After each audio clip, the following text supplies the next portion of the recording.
everybody, my name is Dee and welcome to Books and Quirks. It has been a minute, but I'm back and I'm here to do a Friday Reads, although it is Saturday. It is technically still Friday as I'm filming this. It is very late at night. I hope I'm not too dark in this video, but we'll have to see. I can only do what I can do. So today I actually want to do a bit of a book haul and talk about something that I want to participate in 2019, which is Reading Through the Ages. Reading Through the Ages is a year-long readathon hosted by Mel of Mel's Bookland Adventures, as well as Victoria. And I will link all of their information and everything regarding this readathon throughout in the description below, rather. But basically, the purpose of this readathon is just to read more historical fiction.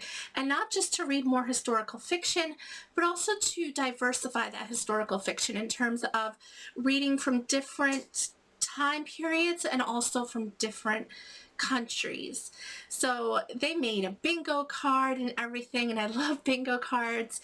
And they actually posted this video, or I saw Mel's video, and it was posted in early January. So it's been a while. I realize it's already mid-February.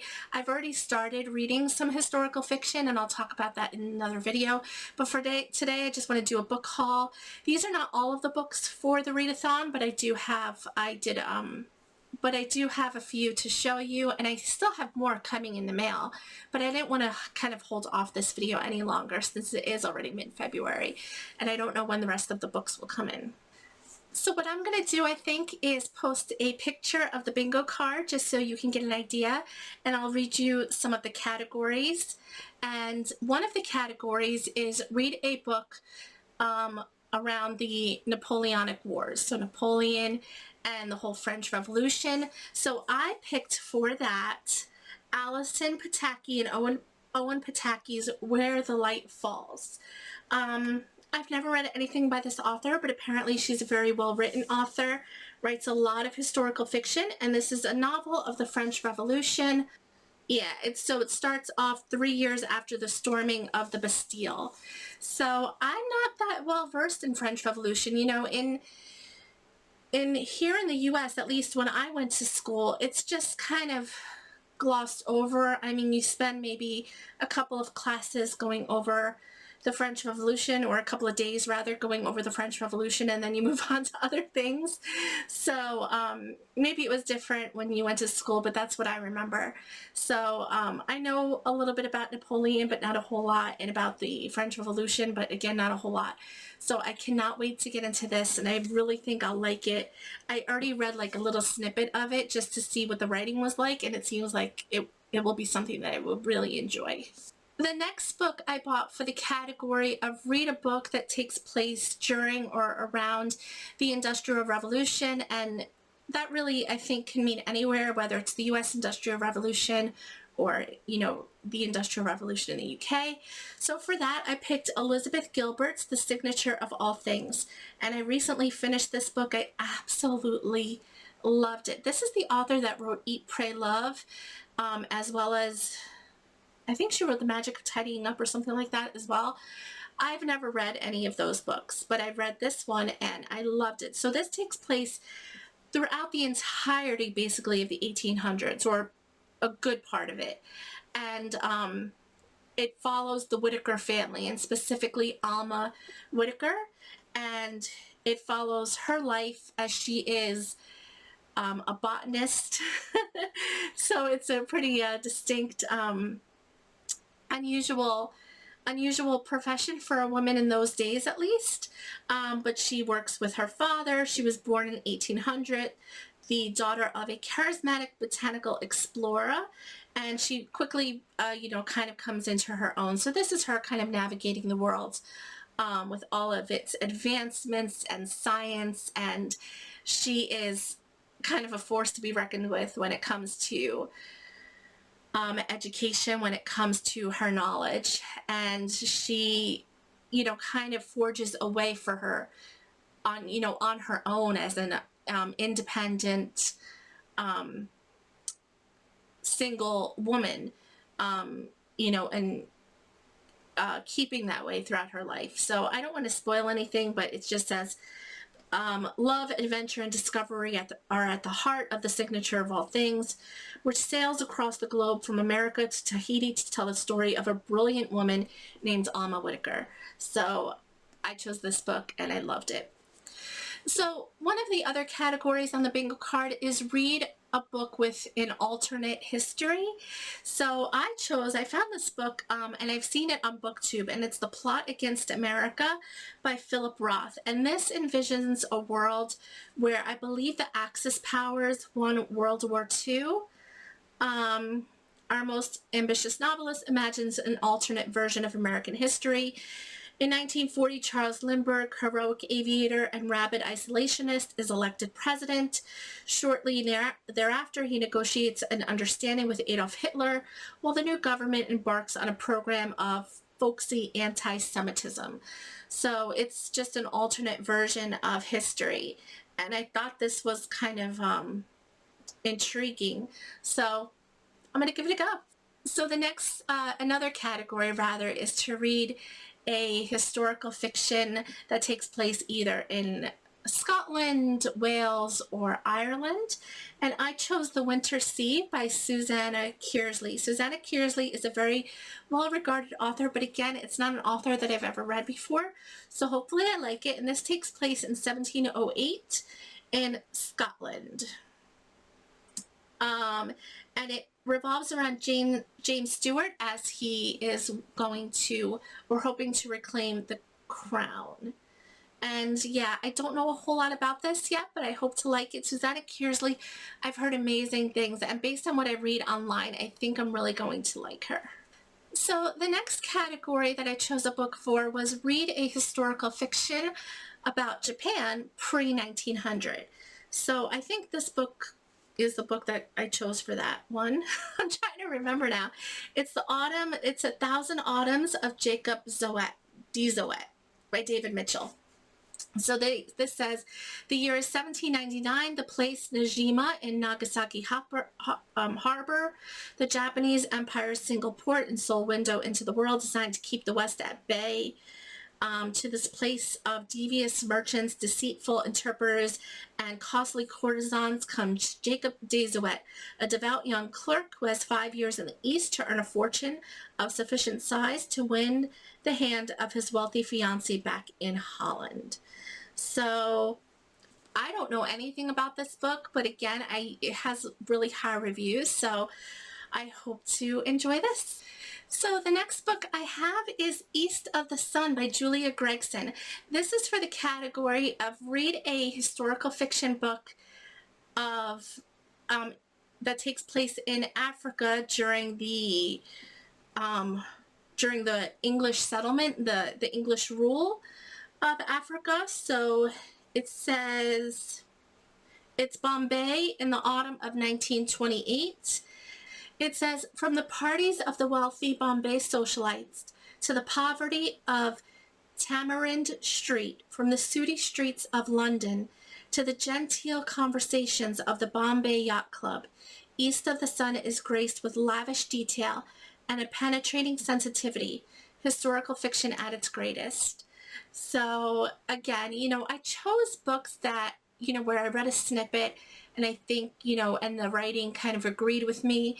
And also books where, obviously that fit the categories as well, and that had high ratings. So all of these books have pretty high ratings, and, based on what I read online when I was Googling things for these categories, I think that I will enjoy it. The next category that I picked a book for was read a book that takes place during the early American settlement in the Americas. And I've read so many books over the years that, obviously I'm from the US, so I've read so many books over the years, so it was hard to find a book that I haven't read, but I found this book and this author that I haven't read before, and it also had pretty high ratings, and that is City of Dreams by Beverly Swirling by Beverly Swirling. And this takes place, this is about the Dutch settlements in New York City when it was first settled, and kind of the the whole time period surrounding that. So it says in 1661, Lucas Turner, a barber surgeon, and his sister Sally, an apothecary, stagger off a small wooden ship after 11 weeks at sea. Bound to each other by blood and necessity, they aim to make a fresh new start in the rough and rowdy Dutch settlement of New Amsterdam, which is New York City. Soon, lust, betrayal, and murder will make them mortal enemies. In their struggle to survive in the new world, Lucas and Sally that make choices that will burden their descendants with a legacy of secrets and retribution, and create a heritage that sets cousin against cousin, physician against surgeon, and ultimately patriot against Tory. So I'm really interested in this. I've never come across this author before, so it's hopefully I'll really enjoy it. And I bought all of these books used, so they each only cost me a couple of dollars, so I really got a good deal on a lot of these. I purchase a lot of my books from thriftstore.com or thrift.com. Yeah, since I don't have a thrift store near me, that's like the second best option. So there are a couple of books that I said that haven't come in yet, and one of the books is The Nightingale by Kristen Hanna. This is probably a book you have all heard of. It's been very popular over the years, but I've never read it. And this is going to cover the category of interwar Europe. I forget which, I think it takes place in World War I or II. I have to look at the description again, but that is what I purchased for that, and that has not yet come.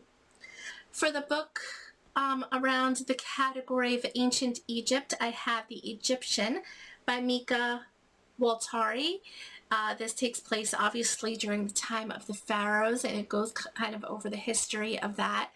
And I am listening to that on audiobook actually, and I've already started. I'm only on chapter 1, so it's not, I'm not very far through it. It's really a big book, so it'll take me a while to listen to all of it, but it's really intriguing. I'm loving the audiobook. It really kind of sets the scene. There's like a little bit of a cast and, background sounds and music, so I really like that. For a book a historical fiction book that includes time travel, I chose another Susanna Kearsley book, and that is The Rose Garden by Susanna Kearsley. I'll put a picture. That book also has not yet come, but I really am hoping to love Susanna Kearsley. I've heard nothing but good things, and I'm going to have 2 books by her. I'm going to have The Winter Sea as well as The Rose Garden. So I cannot wait to get into that. So that is historical fiction with time travel. And finally, there are 2 categories surrounding Russia. Russia before the revolution and a book about Russia after the revolution. So for a book about Russia after the revolution, I'm going to read a book called The House of Government. So it says The House of Government, A Saga of the Russian Revolution by Yuri Slezkine. I hope I said that right. But this is unlike any other book about the Russian Revolution and the Soviet experiment. So the Soviets, taking over after the revolution. So it says it's written in the tradition of Tolstoy's War and Peace. And the narrative tells the true story of the residents of an enormous Moscow apartment building where top communist officials and their families lived before they were destroyed in Stalin's purges. So it's a vivid account of the public and, how it all was affecting them. So I know my friend Cheryl of CR Flames Fan read this book, and I was really intrigued when she read it. So I cannot wait to get my hands on it. It is a big book. So we'll see how that goes. So on the bingo card are also some wild card slots where you can read any historical fiction, and I do have some on my shelf. They didn't quite fit any of the other categories, but I can include them as wild cards, and one of them is Silver Music Box by Mina Bates. This is a German novel translated by Alison Leyland, and it takes place in 2 timelines, 1914 and a half century later, which I guess would be 1960s. So it says, Jewish silversmith Johann Blumenthal engraved those words on his most exquisite creation, For Paul with Love. a singing filigree bird inside a tiny ornamental box. He crafted this treasure for his young son before leaving to fight in a terrible war to honor his beloved country, a country that would soon turn against his whole family. So it says, Inside a World of Secret Histories. So I'm hoping to read this one. Another one that I've been wanting to get to is The Girl from the Savoy by Hazel Gaynor. This is a 1920s historical fiction, and it says, London, 1923, welcome to the Savoy Hotel, a glittering jewel in London's social scene, where the lives of the rich, the famous, and the infamous intertwine. So I've had this book on my shelf for quite some time. I've been wanting to get to this, and this can definitely fill a wild card on that bingo card. So I have a couple of others that I'm kind of toying with, but for now, this is kind of a good start. This fills out a lot of the slots on the bingo card, and I'm hoping to get bingo in at least, 2 different areas on the bingo card. At the very least. This takes place over all of 2019, so I definitely have time. I absolutely love historical fiction, so this is no problem for me, and I cannot wait to get to some of these books and tell you about them. So that is all I have for you. I hope you have a wonderful day, and I will see you all very, very soon.